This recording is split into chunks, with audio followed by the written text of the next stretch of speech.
Boa tarde, gente. Boa tarde. Aqui é o Mauro. Não sei se vocês da tarde me conhecem. Eu sou o Mauro do Giro das 11. Costumo aparecer aqui na TV 247 de manhã com o Leonardo Atushi. Mas hoje é uma missão muito especial. Hoje eu estou incumbido de, junto com o Leonardo, que vai falar com vocês daqui a pouquinho, entrevistar talvez o maior nome da análise e das pesquisas eleitorais no Brasil, que é o Marcos Coimbra. Eu estou tão velho que eu conheço o Marcos Coimbra desde 1990. E a sua empresa, a Vox Populi, está para completar 35 anos no mercado de pesquisa. Eu acho que é importante saber que se há uma empresa de pesquisa que acertou nesses 35 anos de maneira sistemática, essa empresa é a Vox Populi. Eu falo como alguém que acompanha sistematicamente a trajetória da Vox e de outras empresas de pesquisa. Então, vai ser fantástica essa conversa hoje, porque o Marcos vai poder nos contar tudo que a gente quer saber sobre o cenário para as eleições presidenciais e algumas eleições para os governos do Estado. Marcos Coimbra, bem-vindo, muito bem-vindo. É um grande prazer estar com vocês, Mauro. Você, especialmente, que te conheço há tantos anos. É muito bom estar finalmente podendo aceitar o convite que o Leonardo já tinha me feito de participar com vocês. E estou à disposição. Qualquer coisa que vocês queiram perguntar que eu saiba, eu vou procurar dar a melhor resposta possível. Legal. Léo, você está aqui, né? Estou aqui, tudo bem? Tudo bem, Marcos? Tudo bem, Mauro? Tudo em paz? Tudo bem, tudo legal. Marcos, queria então começar. Hoje é um dia muito importante. A gente está se entrevistando num dia que não é talvez o dia D, mas é um dos dias D dessa campanha, que é o registro da candidatura do Lula. Você tem feito avaliações sistemáticas, e acho que essa tem sido uma marca tua nessa eleição, mostrando que a eleição está claramente polarizada entre o Lula de um lado e Bolsonaro de outro. Queria que você começasse por aí, explicando por que essa polarização está se cristalizando. Bom, Mauro, o PT, ao longo desses quase 40 anos de existência do partido, nacionalmente falando, o PT se constituiu na principal referência para o comportamento de um pedaço grande da opinião pública brasileira.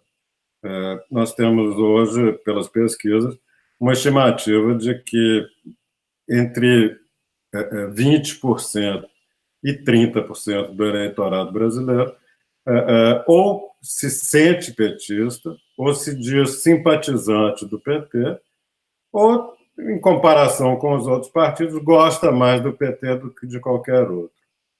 Então, nós estamos falando de alguma coisa que varia entre um quinto, um quarto ou um terço da opinião pública brasileira. Isso é um fenômeno inédito, não porque nós não tenhamos tido, em algum momento, um partido que cresceu muito, como houve com o PMDB, lá antigamente no governo do Sarney, quando foi lançado o Plano Cruzado. Mas, naquela altura, o PMDB tinha números maiores do que esses que o PT tem hoje. Só que o PT tem isso estavelmente ao longo já de quase 4 décadas. Então, no ponto de vista do partido, do PT, a existência de um pedaço tão grande da opinião pública que se orienta em função de sua identificação, lealdade, etc., com o PT, criou um fenômeno único na nossa história, que é o petismo. Em contraposição, não surgiu do outro lado, vamos dizer, em outro lugar do espectro político, não surgiu nada semelhante. Nós não temos um partido como o Partido Republicano nos Estados Unidos ou outros partidos de centro-direita ou de direita na Europa.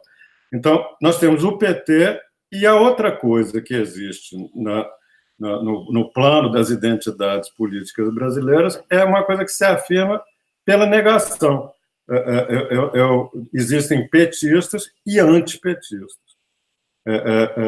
E as eleições, todas as eleições modernas, em algum momento foram eleições entre o PT e os petistas e os antipetistas. E é isso que nós estamos vendo agora. o PT permanece com uma candidatura muito forte, estruturada em torno da figura do Lula, e, do outro lado, nós temos o antipetismo como um fenômeno de grande importância. No passado recente, esse antipetismo foi fundamentalmente encarnado pelo PSDB, até a contragosto, porque o PSDB nasceu em certo momento de sua história até perto do PT. Era a social-democracia que caracterizou o PT, o PSDB lá atrás, era uma coisa que não era tão distante. Havia muita gente progressista, muita gente que tinha lutado contra a ditadura que estava no PSDB. Ao longo do tempo, isso foi diminuindo de importância dentro do partido. Mas essa capacidade do PSDB de organizar o antipetismo foi perdida na eleição de 14. O modo como o PSDB se comportou naquela eleição, o que aconteceu no dia seguinte a ela, e o envolvimento do PSDB na deposição da Dilma e na criação do governo Temer, acabaram por destruir o que restava de sentimento mais progressista dentro do próprio partido. Mauro, deixa eu entrar aqui só para fazer um comentário também. Então, na sua visão, a gente vai voltar a ter uma eleição petismo versus antipetismo, mas com o antipetismo encarnado pelo Bolsonaro e não mais pelos tucanos, como cenário mais provável? É isso que as pesquisas estão indicando, Leonardo. E não é de agora, isso não é um fenômeno recente. Quem acompanhou, quem vem acompanhando as intenções de voto desde o ano passado, início de 2017, está vendo isso progressivamente, o Bolsonaro se consolidando como a principal alternativa ao petismo. E até isso é compreensível, porque ao longo desse período, especialmente de 14 até 17, até a deposição da Dilma no final de 16, o único discurso que havia era um discurso contra o PT. E se é para ser contra o PT, é melhor ter um direitista radical do que essa coisa um pouco vaga e fluida que o PSDB acabou se tornando. E, aliás, quando a gente está vendo hoje o Alckmin fazendo uma tentativa de recuperar o eleitorado de extrema-direita, indo brigar com o Bolsonaro lá na ponta direita, sinceramente, fica claro que o mais provável, o cenário que tem mais chance de acontecer é esse que as pesquisas indicam, o petismo contra o antipetismo encarnado no Bolsonaro. Mauro, manda você, depois eu volto. Sim, o Marcos, queria falar, ainda aqui brevemente, mesmo porque nós temos uma agenda extensa, sobre o Lula. Porque o Lula realmente é um fenômeno. O Lula é Getúlio? O Lula, já podemos dizer que o Lula é um fenômeno muito parecido com o de Getúlio? É diferente, Mauro. Tem uma coisa fundamentalmente diferente nos dois, que é a origem 100% popular da pessoa do senhor Luiz Inácio da Silva. Ele é um homem do povo, ele vem a sua origem é o povo. E a grande maioria das pessoas no Brasil o vê como alguém muito próximo a elas, identificado com elas, preocupado com as coisas que as preocupam. E quando o Lula foi para o governo, e contrariando temores de alguns, desejos de outros, mostrou-se um presidente muito competente, na opinião da grande maioria da população brasileira, mostrou-se o melhor presidente que o país já teve. Isso aí eu não estou concordando ou discordando. Estou apenas dizendo que, para a imensa maioria das pessoas que escolhe alguém como o melhor presidente da nossa história, esse alguém é Lula. Então, ele era um homem do povo que criou um partido enraizado no povo, que chegou ao poder com o voto do povo e lá se tornou um presidente muito bom. Na opinião, não só do povo, nesse caso, na opinião da maioria, da grande maioria das pessoas. Então, o Lula é um caso único na história brasileira e provavelmente do mundo. Eu, sinceramente, não conheço ninguém com uma trajetória como essa, que veio exclusivamente galgando cada degrau de sua carreira, sempre dentro da democracia. Sempre disputando mandato, organizando um partido diferente de outros que também vieram do povo, mas assumiram o poder em movimentos revolucionários, é outra história. As pesquisas da Vox Populi indicam que se ele concorrer, ganha no primeiro turno, ou a chance de ganhar no primeiro turno é grande, é isso mesmo? Muito grande. Ele tem hoje, qualquer pesquisa, indica que ele tem bem mais que a soma de todos os adversários. Isso aí, claro que depende do modo como a pergunta é feita, depende das listas, mas no voto espontâneo, então, vê-se isso com grande clareza. Em todas as pesquisas, ele ganha no voto espontâneo, ganharia no primeiro turno se disputasse. O Marcos. É importante, deixa eu só acrescentar uma coisa, Renato. Tem muita gente que acha que essa liderança do Lula, essa imagem muito boa, vem do fato de que as pessoas viveram melhor na época dele e viveram melhor na época dele porque o país estava atravessando um momento muito favorável, do ponto de vista do seu modo de inserção na economia internacional, e que, portanto, o Lula deu certo porque era para dar certo qualquer coisa e não tem grande mérito.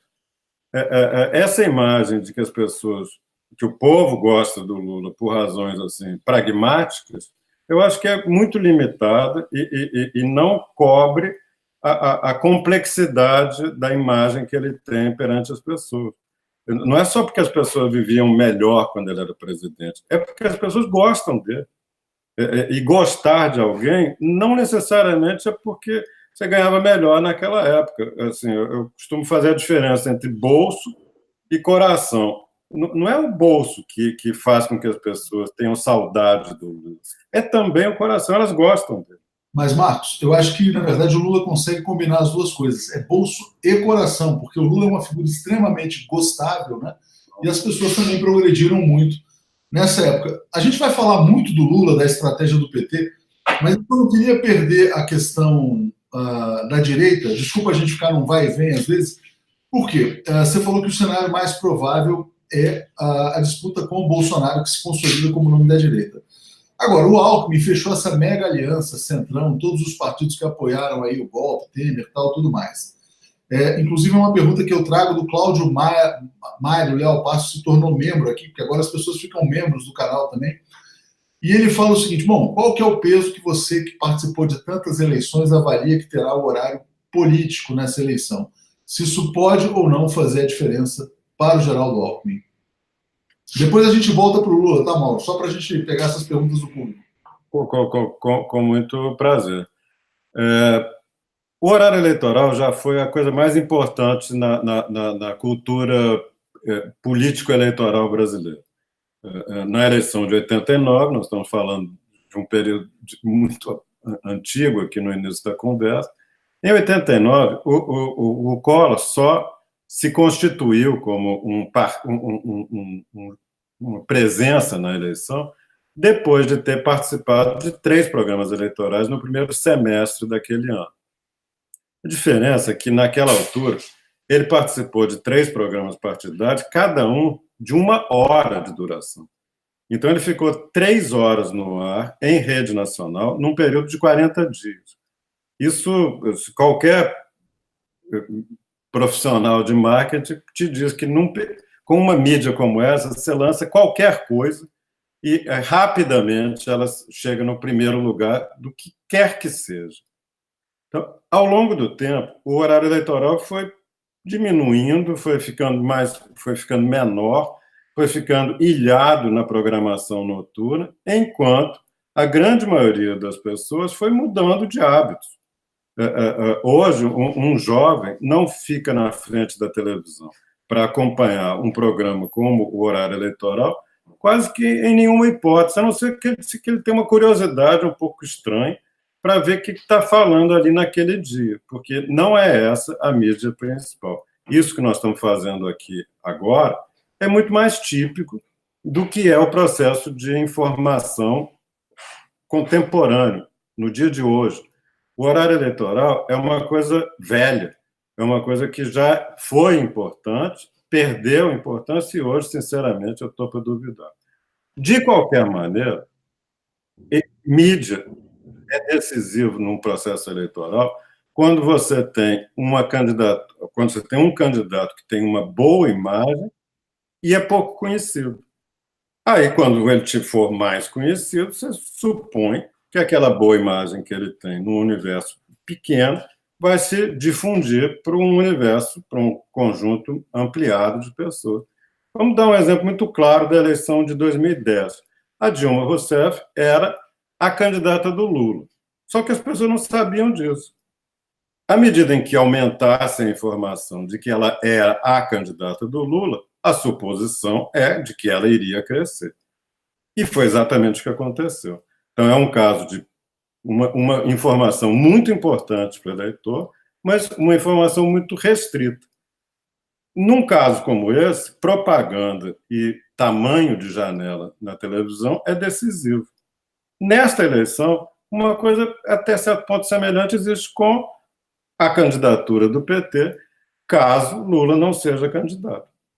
Marcos, obrigado. Eu vou passar para o Mauro, mas só então para dar uma amarrada, que ele coloca que talvez o horário não seja tão decisivo para a candidatura do Alckmin, que hoje está em desvantagem em relação ao Bolsonaro. Eu vou passar para você, Mauro, para você colocar as questões sobre o Haddad, então, né, que já não é oficialmente o plano B, mas é uma alternativa que pode ser colocada. Tá, só ainda para ainda continuar nesse tema da direita, que eu acho que ele é um tema crucial aí nessa eleição. Por que o Alckmin não sobe para desespero da direita institucional do país? Fazem de tudo, ele não sobe. Me parece que eles estão jogando as últimas fichas no horário eleitoral, mas você não está dando muita esperança nisso. Por que o Alckmin não sobe? Assim, a impressão que a única resposta que eu posso dar vem da observação das pesquisas. Alckmin não é mais alguém que o eleitor considera adequado para administrar o Brasil neste momento. Ele não tem qualidades pessoais, políticas, não gosta do partido, pode haver muitas razões. O fato é que uma parcela muito pequena da sociedade brasileira acha que ele é a melhor opção. Isso fica absolutamente claro quando você olha os números do Estado de São Paulo. O fato dele ter, em São Paulo, pouco mais que 20% da intenção de voto dos paulistas na eleição é a maior evidência de que, quando ele se torna mais conhecido nacionalmente, não vai fazer quase que efeito nenhum. Não é por desconhecimento que o Alckmin não vai bem, é porque ele não vai bem porque o PSDB não vai bem, porque a imagem do partido se desgastou, porque eles perderam muito na associação com o Temer, porque eles fizeram tudo errado nesses últimos anos. E é normal que o eleitor cobre, e, neste caso, a cobrança é nesses termos. Eu não voto mais nesse povo. Marcos, eu vou te devolver, Mauro, antes da gente entrar no Haddad, mas só para a gente não perder a oportunidade. Você acha que o eleitor já enxerga o Temer quando olha para o Alckmin? Ele faz essa associação de que o PSDB é Temer? Como é a nossa linha discursiva aqui, por exemplo? Olha, as pessoas têm dificuldade de identificar exatamente o candidato do Temer. No entanto, elas acham que tem muita gente que tem responsabilidade num governo que é o menos aprovado da história brasileira que eu conheço. Nunca houve um presidente tão malquisto quanto é o senhor Michel Temer. E todo mundo que, de alguma forma, está associado com tê-lo colocado lá, tê-lo mantido lá, ter apoiado as coisas que ele se propôs a fazer, e está até agora do lado dele, essas pessoas, claro que vão pagar alguma coisa por isso. É o PSDB, é o PMDB, é o Centrão, um monte de coisas. Agora, quem que não está ligado a isso? Exatamente quem está liderando as pesquisas, o PT e o Bolsonaro. O Bolsonaro não é visto como alguém que é corresponsável pelo Temer. Agora, Marcos, acho que a questão não é talvez só o horário eleitoral gratuito, porque a gente tem um fenômeno aqui no Brasil que é impressionante, que nós temos 4 anos de rede nacional de televisão e jornais e revistas caceteando Lula, e nós temos também os últimos anos de absoluta indiferença em relação ao Bolsonaro. O Bolsonaro nunca entrou na pauta dos veículos de comunicação tradicional. E são exatamente os dois que sozinho tem quase 80% do voto útil, do eleitorado. O que isso nos diz em relação a essa mídia tradicional conservadora? Ela sugere que realmente as pessoas estão mudando de fonte de informação, estão procurando outras maneiras de se manter informadas sobre a realidade e, ao mesmo tempo, é um julgamento da grande imprensa brasileira. Como é um julgamento do judiciário brasileiro, esses números de extrema impopularidade que o STF, que o Ministério Público, que a presidente do Supremo, todo mundo tem na atualidade. A população, assim, a parcela da opinião pública que apoia o judiciário, a grande imprensa, o modo como eles se comportaram nos últimos anos é muito pequeno. E isso provavelmente porque essas instituições adotam comportamentos, fazem coisas com as quais a população não concorda. Agora, o Bolsonaro está fazendo um movimento que é de tentar se credenciar como o candidato das elites, né? Visível isso. Ele vem cada dia mais abandonando a agenda econômica dele para assumir a agenda econômica neoliberal e, na verdade, ele hoje tem uma agenda econômica que é quase igual à do Alckmin, de defesa das reformas do Temer. Isso não é um risco para ele, não? O Bolsonaro sabe que, para o seu eleitor, não são as ideias de economia que são motivos para querê-lo como candidato e como presidente. O Bolsonaro não é visto como um gestor da economia que se encarregaria de executar projetos e propostas com as quais as pessoas concordem. O Bolsonaro não tem, a rigor, a imagem dele não está de forma nenhuma ligada nesse lugar.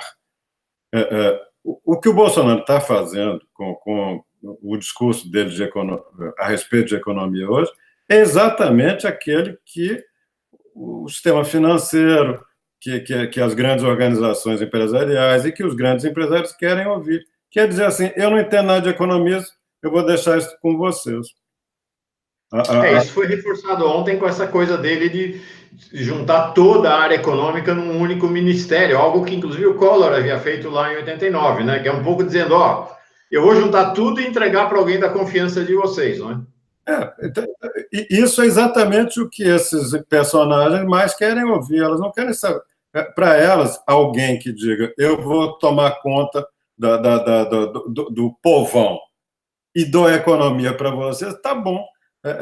Eu acho que o Bolsonaro está fazendo é encontrando um discurso em que ele não vai ser cobrado de nada, porque ele está dizendo, isso aí vai ser com vocês tocam. Ô Marcos, então antes da gente entrar no Haddad e nessa escolha do PT, eu vou te colocar uma questão. Muitas pessoas têm uma certeza, né, de que o Bolsonaro é o candidato que vai perder o segundo turno, como a Marine Le Pen perdeu na França. Você acha que dá para ter essa certeza ou o Bolsonaro pode eventualmente surpreender e ganhar ampliando aí apoios no centro e em outras franjas aí do eleitorado? Eu acho que o Bolsonaro é um fenômeno muito mais complicado do que esse de um sujeito que tem uma agenda ultra radical e que se dispõe a fazer um papel meio que de articulador das insatisfações. O Bolsonaro tem uma inserção popular real, ao contrário de muitos dos candidatos que estão disputando a eleição. Bolsonaro existe na realidade social brasileira. Ele é uma espécie de Lula. Lula é o mais genuíno líder popular da nossa história.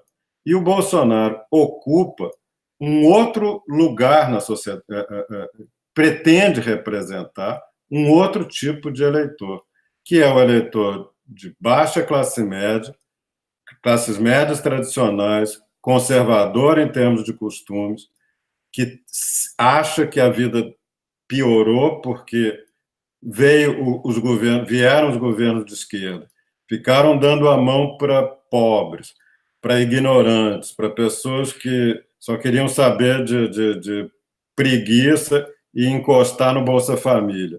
E elas foram ficando para trás. Nesse aspecto, é parecido com a ultradireita europeia, porque essa ultradireita também expressa um eleitor que se sentiu deixado para trás à medida em que a política tradicional foi dando a mão para minorias, para imigrantes, para pessoas dando Bolsa Família ou equivalentes para essas pessoas, tirando dinheiro que deveria ir para elas. Então, o Bolsonaro não é um fenômeno puramente político-ideológico. O Bolsonaro é também um fenômeno social. E é por essa razão que eu acho que existe ele não é um adversário fácil, ele pode se transformar numa candidatura que representa um pedaço importante do Brasil e que vai estar engrossado por essa direita tradicional que vai preferi-lo a quem quer que seja o representante do PT. Nesse sentido, o Haddad, na hipótese de Lula, porque se o Lula puder concorrer é outra história, talvez nem tenha segundo turno, como você tem dito. Na hipótese do Lula não conseguir concorrer, o nome do Haddad é um bom nome para fazer frente ao Bolsonaro e ele pode coesionar esse povão que ama o Lula? Essa é a pergunta de $1 milhão. Aposta que o PT fará... Mas foi para responder isso que nós convidamos você aqui hoje. A aposta que o PT tem que fazer, caso a candidatura do Lula seja impugnada, não seja registrada, o registro não esteja aceito, o PT vai ter que encontrar um nome que melhor represente o Lula, porque as pessoas gostam do Lula, gostam do governo dele e acham que é a melhor opção hoje para o país. Agora, essa escolha virá, em grande parte, facilitada. Vamos voltar a 2010, quando as pessoas queriam saber quem era a candidata do Lula, elas não estavam tão preocupadas em saber quais eram as qualidades, quais eram os defeitos, os atributos que a Dilma tinha ou deixava de ter. Elas queriam saber quem era a candidatura que iria continuar o trabalho do Lula.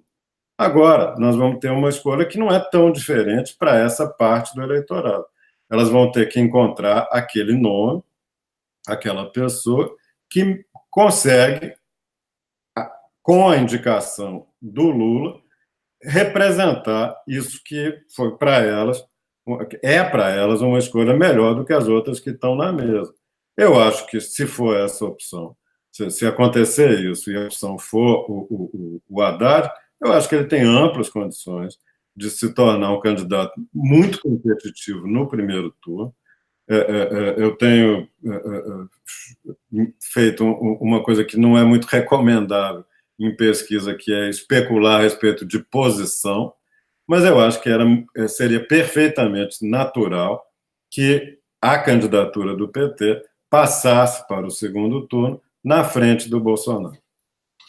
Isso rapidamente, Marcos, você acha que essa transferência é um processo rápido? Porque tem muitas pessoas que questionam o tempo para tornar o Haddad conhecido, porque a estratégia do PT é esticar a corda ao máximo, é tentar até o limite, né, vamos dizer assim, levar adiante a candidatura Lula, né?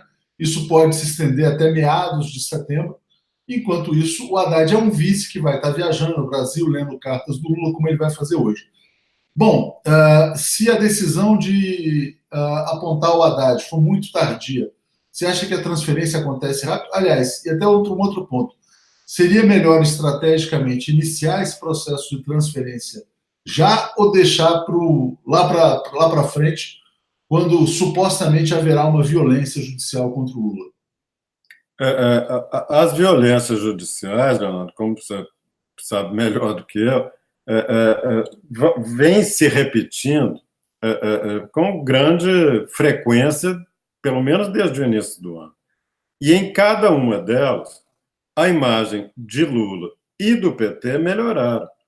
Essa percepção de que existe desigualdade, que existe um processo frágil, que a acusação não se sustenta em pé, que existe um tratamento completamente diferente para outros políticos, que, em outras palavras, existe uma injustiça na prisão do Lula, essa sensação é uma das grandes responsáveis por essa consolidação e melhora da imagem dele e do PT.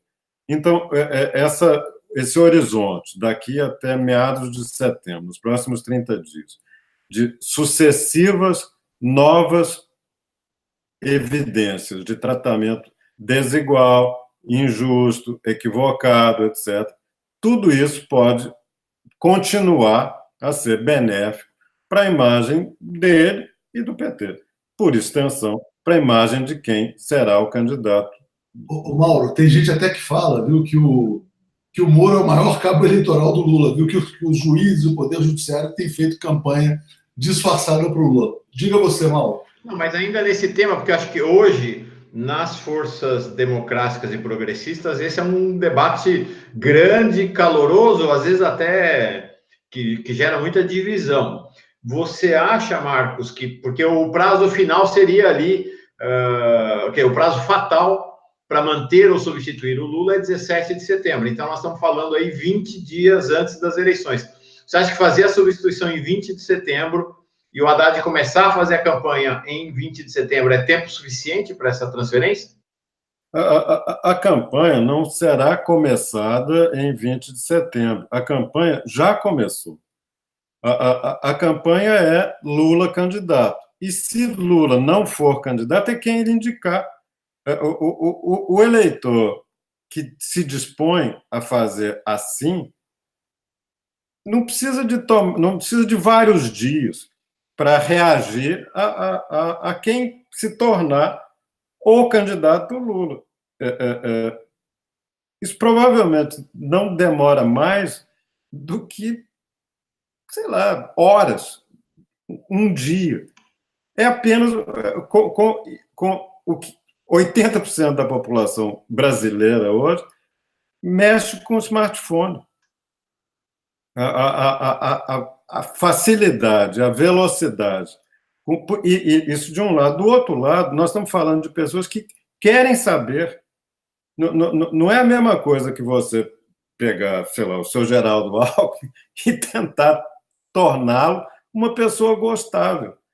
É muitas vezes mais complicado isso do que informar para o eleitor do Lula, que quer saber quem é o candidato do Lula, quem é o candidato do Lula. Isso é uma questão, isso pode não exigir mais do que, sei lá, alguns dias. Não, isso não é questão de meses.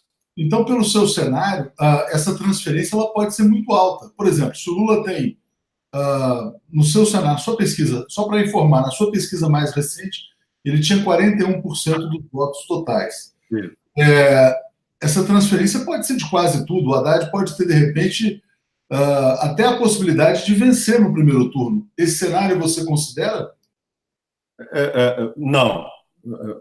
embora, claro, que você não pode excluir nada radicalmente num processo aberto, como é um processo eleitoral. Tem muita coisa que pode acontecer. Mas na vida real, a chance de um desfecho assim é praticamente nenhum, porque o núcleo que votaria em quem quer que seja o candidato do Lula não é suficiente para uma vitória em primeiro turno.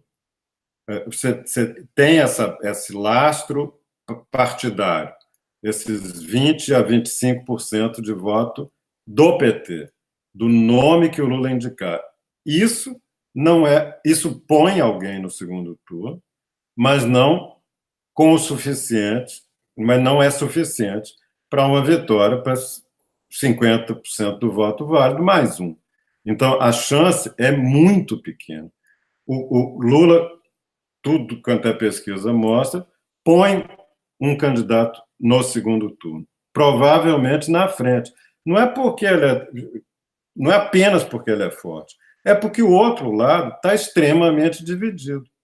Nós vamos ficar com 13 candidaturas, 10 candidaturas de centro-direita e 3 de esquerda. Então, eu estou botando o Ciro aí, vamos dizer, então não são 10, são 9. Mas, de qualquer maneira, a vasta maioria das candidaturas vai ficar toda dando cotovelada do centro para a extrema-direita. É por essa razão que é quase impossível que você tenha alguém com mais do que esse candidato que o Lula leva para o segundo turno. Mas, no segundo turno, a performance do candidato é uma parte. Uma parte é isso que ele leva para lá, que é o voto do partido.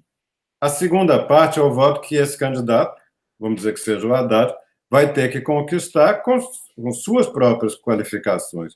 Que existe ainda mais uma outra parte, que é contra quem que vai ser a eleição. Em sendo o Bolsonaro, é claro que ele, como qualquer outro adversário do Bolsonaro, se beneficiaria do problema que o Bolsonaro tem de crescer muito além do que o teto que ele, hoje em dia, as pesquisas mais ou menos que ele tem. Agora, Marcos, a sofrência do momento nos setores democráticos e progressistas ai meu Deus do céu, que vai ter o debate da Rede TV na sexta, que estão tendo entrevistas os grandes meios de comunicação, e o PT não vai. Né? O Haddad não vai, o Lula não vai, e que há prejuízo efetivo para a candidatura do Lula e para a candidatura do PT com esta ausência? E qual o tamanho desse prejuízo? Eu sinceramente, não creio que seja um problema de grande importância. É claro que isso tem a ver com a pequena penetração dessas emissoras na grade da programação da televisão. O debate da Bandeirantes, a própria Bandeirantes liberou números de 3% de média de audiência, que eu, sinceramente, não tenho tanta confiança assim de que ela tenha chegado no final com números que justifiquem uma média desse tamanho. E, como todo mundo sabe, esse tipo de evento de comunicação é fundamentalmente destinado a quem, na verdade, não precisa dele para se posicionar, para fazer suas escolhas eleitorais. Debates e programas de discussão política que atravessam a madrugada, 1 hora, 2 horas, 3 horas de duração, com esses formatos insuportavelmente tediosos, de presenças completamente insignificantes, com tréplica, réplica, quadréplica, etc. E tal. Isso aí tem uma influência eleitoral muito limitada. Ô, Marcos, ninguém vai no estádio de futebol corintiano e vê o Palmeiras jogar muito bem, e por isso deixa de ser corintiano, né? Vai continuar, vai terminar corintiano. Exatamente. E só vai para o estádio ver o Corinthians contra o Palmeiras os torcedores do Corinthians e do Palmeiras. Não os petistas que estão vendo o que está acontecendo, que querem saber como é que vai ser resolvida a questão do Lula, que caso ele não seja candidato, dizem que vão votar no candidato dele, continuam na sua, aguardando. Não é porque viu sei lá, o Alckmin, que vai dizer, não, agora vou mudar de opinião, vou votar no Alckmin. Para mim é um despropósito. Marcos, você falou da questão da qualificação pessoal do candidato. O Haddad, alguns o criticam e alguns o defendem pelo fato dele ter um perfil quase que de centro, né? Alguns até dizem que é o mais tucano dos petistas. Tem gente do PSDB aqui em São Paulo que fala o seguinte: não, eu até votaria no Haddad se ele não estivesse nesse partido. É uma coisa muito comum. Imaginando um segundo turno, Haddad e Bolsonaro, mesmo que você tenha aí um silêncio da direção do PSDB, que o PSDB não vai explicitar o apoio ao Bolsonaro, né? Dificilmente, pelo passado e tal. Mas também não vai, possivelmente, indicar apoio ao Haddad. Não indicaria. Você acha que o eleitor do PSDB vem para o Haddad, que esse fato de ser um perfil de centro o ajuda nessa eleição, num segundo turno contra o Bolsonaro? Eu tenho brincado um pouco que o PSDB hoje tem candidato de mais e eleitor de menos. O eleitor do PSDB foi largado pelo caminho, nos descaminhos do partido nesses últimos anos. Então, o eleitor do PSDB, esse que genuinamente tucano, que vai votar no senhor Geraldo Alckmin, a maioria desses eleitores que restam para o PSDB, eu acho que vão votar no Bolsonaro. E independente do que eventualmente a direção do PSDB diria, na hipótese improbabilíssima do Fernando Henrique dizer que entre Bolsonaro e Haddad eu prefiro Haddad, ele não vai dizer isso. Eu acho que mesmo assim o que vai acontecer é que o eleitor, o que resta de eleitorado PSDB, provavelmente a maioria vai votar no Bolsonaro. Mas aí nós vamos ter um cenário em que, com essa base petista, com um equilíbrio maior nos meios de comunicação, porque aí no segundo turno eu já acho que faz diferença o horário eleitoral. Não é mais essa selva de... As pessoas vão estar mais ligadas, né? Realmente vai estar... Não tem mais candidato aos cargos proporcionais, então tudo isso faz com que o horário eleitoral tenha muito mais influência no segundo turno. E aí, sinceramente, eu acho que o Haddad e o Bolsonaro, entre os dois, eu acho que o Haddad vai dar de muito de frente em qualificações, em conhecimento do Brasil, etc. Então, em comparação com o Bolsonaro. Marcos, queria que você analisasse agora um pouco a situação de outros candidatos nessa eleição. Como é que você vê o Ciro? Eu acho que o Ciro cometeu um erro de avaliação. Eu acho que ele supôs que, na ausência do Lula, iria se desagregar o lulopetismo e que esses eleitores iriam ficar atomizados, soltos no espaço, e que ele, com a sua biografia, com suas qualidades, seria capaz de juntar, reorganizar esse eleitorado disperso em torno dele. Eu acho que isso é um equívoco grave. Não reconhecer a força da identificação partidária que foi se formando ao longo dos tempos e que, especialmente de 2016 para cá, se revigorou muito com os embates do impeachment, com a hecatombe do governo Temer. Tudo isso junto deu ao PT e ao petismo uma força muito grande, ao ponto de deixar um quarto da opinião pública brasileira esperando a orientação do Lula. Então, o Ciro fez uma conta errada de que ele ia herdar isso. E é óbvio que isso não aconteceu nunca. O Ciro nunca passou de 5% a 6% nas pesquisas. Mesmo quando você tirava Lula da lista, ele ia para 7% ou para 8%. Ele nunca empolgou o eleitorado de esquerda brasileira. E começou a ter uma série de movimentos erráticos aí, vai para a extrema-direita, vai para o centrão, junta com a Cátia Abreu, ele passa para o eleitorado, para o eleitor, um recado de extrema... muito confuso o recado que ele passa. É o que o Brizola dizia assim, não importa com quem que eu estou, o que importa é que eu é que estou no comando. Mas o Ciro não é o Brizola. O Brizola tinha muito mais, digamos assim, cancha para propor isso ao eleitor. E Marina, Marcos, como é que você a vê? Porque o que ela tem hoje é mero recall de eleições passadas, ou ela é uma candidata competitiva ainda? Como você a vê?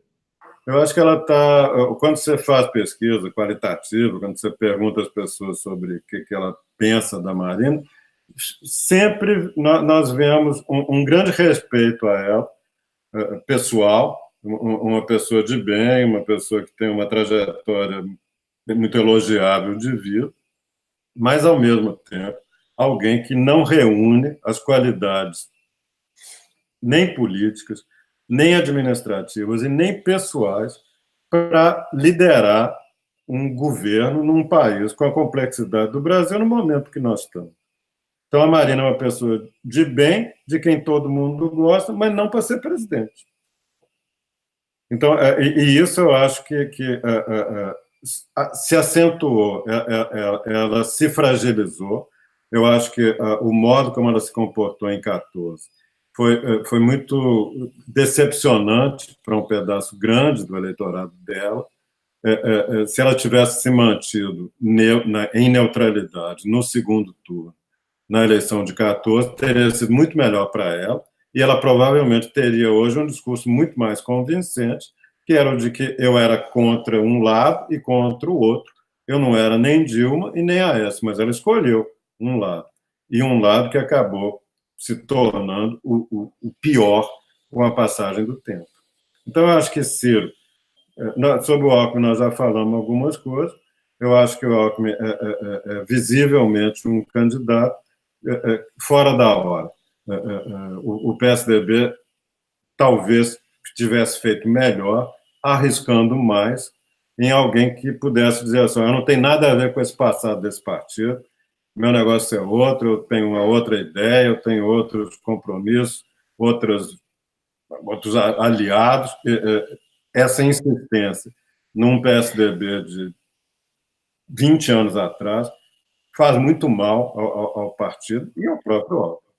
Você acha que o Dória teria sido uma alternativa melhor para eles? Eu não acho que o Dória seja um político talhado para uma carreira, para uma boa carreira política futura. Eu acho que ele é muito limitado em questões fundamentais na cultura política brasileira.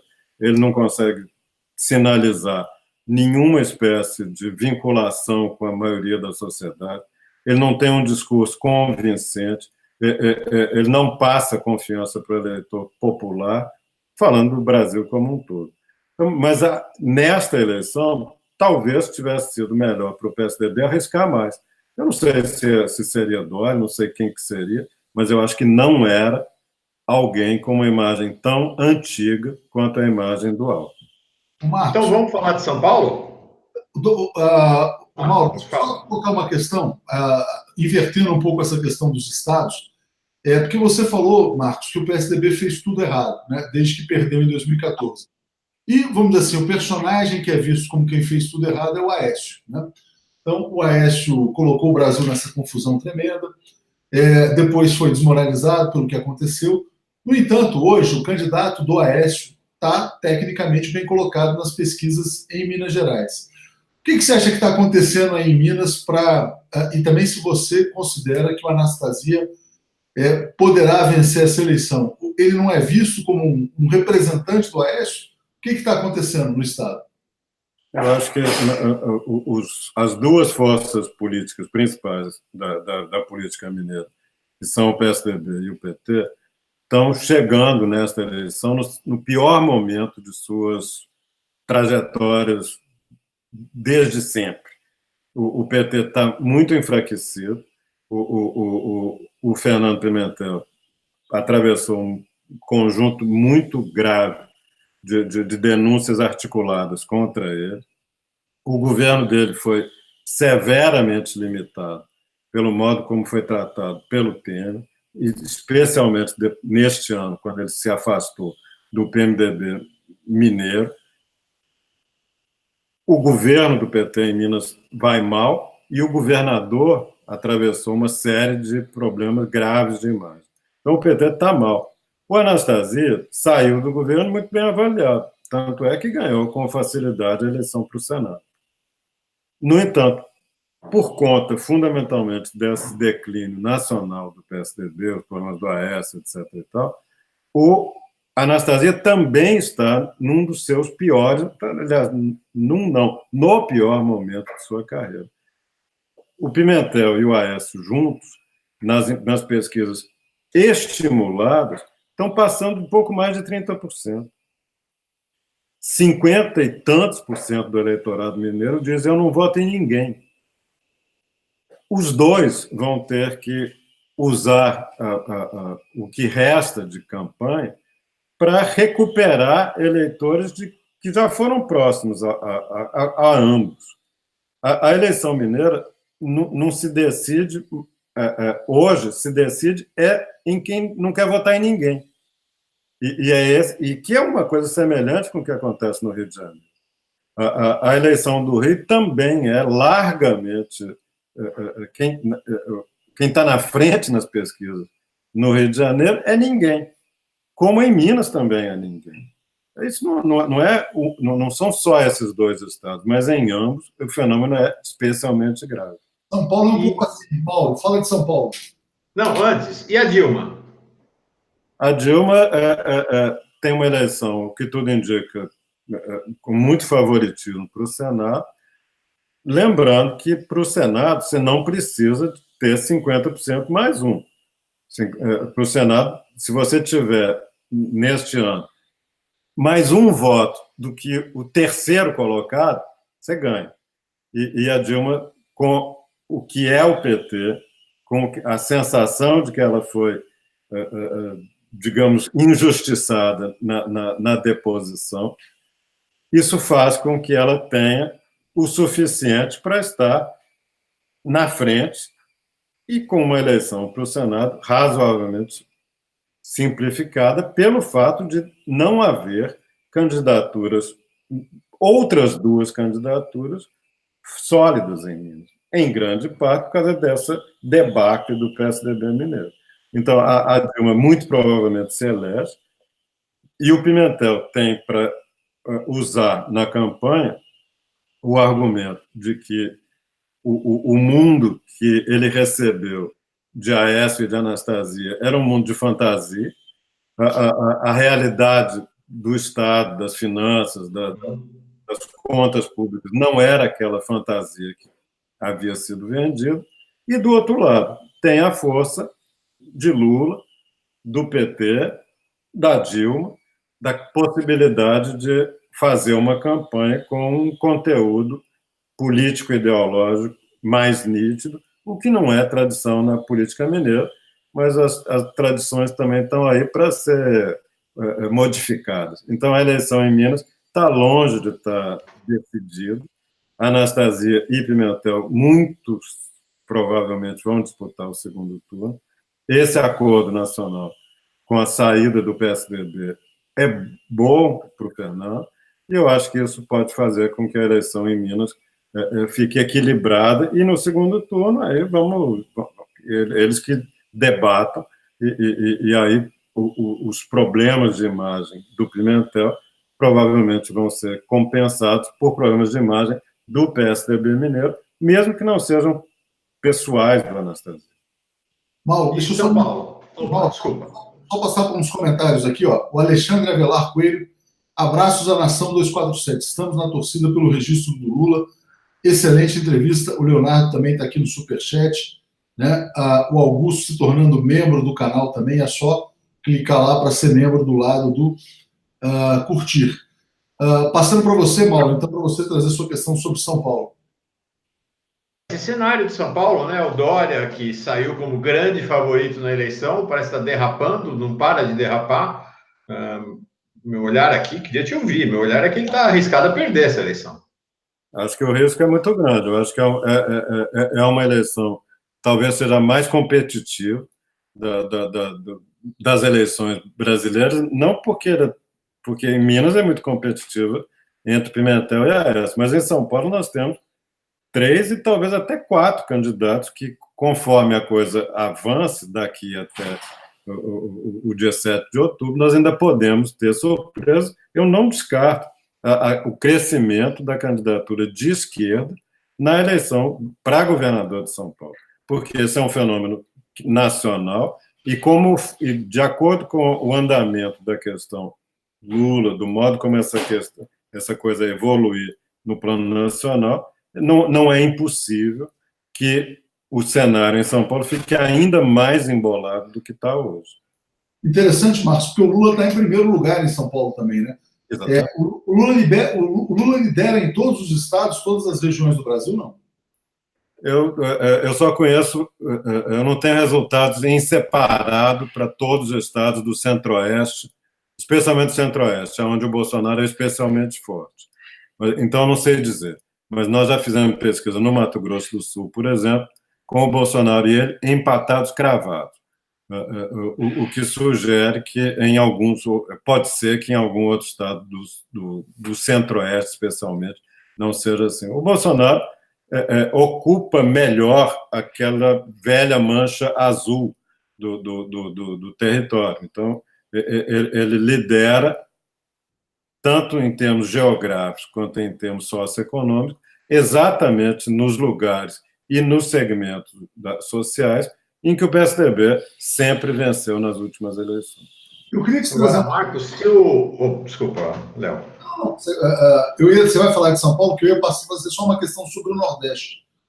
Não, só uma questão em relação a São Paulo e aí em relação ao PSDB. Se o Dória perde em São Paulo e o Alckmin tem uma derrota forte, expressivo, fica aí nessa coisa de 5%, 6% na eleição, o futuro do PSDB está complicado, né? Complicadíssimo. Complicado é um eufemismo. O PSDB tem hoje 2% de simpatias, de identificações populares. Isso, mesmo para um partido de quadros, para um partido sem vocação para se constituir como partido de massa, é pouco demais. O PSDB mingou, esfarelou em termos de eleitorado, a performance em todos os estados do Nordeste que eu conheço vai ser muito ruim, mesmo em estados de tradição PSDBista, por exemplo, no Ceará, o PSDB dificilmente fará. Bom, o governo é quase impossível. E uma segunda vaga do Senado que está em disputa, a chance do PSDB ter alguma presença na majoritária, nas eleições majoritárias no Ceará é praticamente zero. Esse foi o principal estado tucano do Nordeste. Então, o PSDB realmente está muito perto de acabar. Então, esse já é um dado histórico dessa eleição, né? Esta eleição está encerrando a dicotomia PT-PSDB, que foi o que deu o tom para a política brasileira, aí, pelo menos nos últimos 20 anos, né? Com certeza. Agora, isso não quer dizer que o tom não continue a ser petismo versus antipetismo. O antipetismo é que mudou. E mudou para se radicalizar, até acompanhando o que o judiciário fez, o que a grande imprensa fez, o que a Globo fez contra É claro, Marcos, isso tem muito a ver com a mídia, porque, na verdade, deixou de ser uma questão ideológica para virar uma questão de ódio, né? Então, o discurso de ódio alimentado pela mídia encontra a sua expressão numa candidatura... assim, muito ao contrário do que, às vezes, a gente ouve falar, que quem criou o Bolsonaro é o Lula, porque é o anti-Lula melhor que tem, é o Bolsonaro. Não tem nada disso, são duas causalidades completamente diferentes. Bolsonaro é muito mais o subproduto desse ambiente de acirramento de ódios e perseguições e manipulações de denúncia e invenção de coisas contra Lula, contra o PT, contra gente de centro-esquerda, contra jornalistas, contra artistas, intelectuais, Isso, sim, é que explica a emergência, o surgimento do Bolsonaro. Tiraram o gênio da lâmpada, né? Agora não conseguem botar de volta.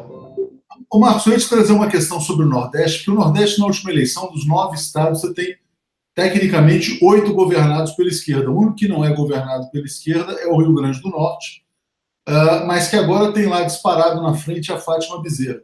Será que a gente pode ter um Nordeste todo à esquerda, vamos dizer assim, libertantes dos coronéis, dos velhos coronéis da política, uma mudança importante também estrutural na política brasileira? Sim, não, porque é verdade que uma parte dessa esquerdização, entre aspas, do Nordeste foi feita porque um pedaço das elites tradicionais do Nordeste perceberam que era muito mais, que era necessário para a sua própria sobrevivência se aliar de alguma maneira com Lula e com o PT.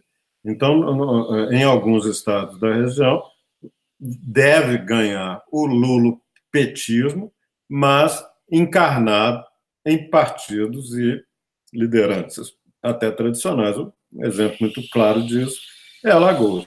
Então, eu acho que nós temos essa possibilidade. Mas, de qualquer maneira, eu concordo com você. Eu acho que, com a provável eleição da Fátima no Rio Grande do Norte, eu acho que nós vamos ter uma chance grande de todos os estados do Nordeste governados pela esquerda. Mesmo essa esquerda numa comunhão muito próxima com a velha oligarquia. Semi-oligárquica. Diga lá, Mauro, para a gente encerrar, para a gente bater aqui no... Estava encerrando. Deu 1 hora de conversa, passou assim, voando. Muito bom mesmo, muito bom. Marcos, que cenário você viu? Porque há uma questão importante, que é o impeachment, ou a derrubada, o golpe da Dilma, baseou-se numa perda da base congressual, da perda parlamentar, e hoje a gente tem o Congresso mais conservador da história do país. Que cenário você prevê para o Congresso? É muito difícil fazer cenário com base em pesquisa de opinião para o voto em eleição proporcional. Não preciso elaborar por quê. Com as regras que nós temos para a eleição proporcional, é quase impossível. De qualquer maneira, eu acho que nós vamos ter uma estratégia eleitoral do PT, na maior parte dos estados, que é concentrar a campanha no voto de legenda. Isso, de novo, supondo que esse ambiente de opinião claramente pró-Lula, claramente pró-PT, a redução no antipetismo, isso tudo junto, pode fazer com que o voto de legenda seja um fenômeno mais relevante nessa eleição do que no passado. E, é claro, só existe uma legenda em condições de fazer uma campanha de voto de legenda, que é o PT. Então, a chance do PT sair bem da eleição para o Congresso é grande. Mas isso muito dificilmente mudará a realidade da vida política brasileira atual. Isso não vai mudar no horizonte de muito pouco tempo. Mas isso é uma surpresa, né, Marcos? A gente tem um Congresso mais progressista, não é uma previsão que está sendo feita por muita gente. Então, se isso viesse verificar, realmente é uma mudança importantíssima também. Com certeza. Agora, eu acho que tomara que aconteça. O que eu estou também querendo chamar a atenção é que a movimentação que o Centrão fez de dar apoio ao Alckmin, a consequência eleitoral desse apoio do Centrão é mínimo. Porque, como eu estava dizendo lá atrás, eu acho que esse tempo de televisão adicional para o Alckmin vai fazer muito pouca diferença. Mas é um movimento político de grande significado.